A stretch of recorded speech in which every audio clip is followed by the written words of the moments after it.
આપ જોઈ રહ્યા છો spark today news.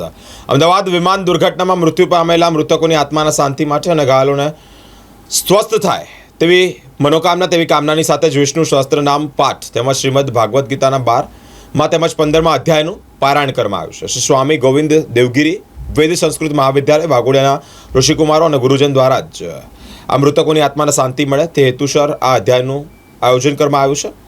Waghodia R cable foundation સંચાલિત સ્વામી ગોવિંદ દેવગીરી મહાસંસ્કૃત પાઠશાળાના છાત્રો દ્વારા વિષ્ણુ સહસ્ત્ર પાઠ તેમજ શ્રીમદ ભાગવદ્ ગીતાના 12મા અને 15મા અધ્યાયનું પારાયણ કરવામાં આવ્યું છે। જય શ્રી કૃષ્ણ। કાલે એક દુઃખદ ઘટના બની, આપણે સૌને જાણકારી છે।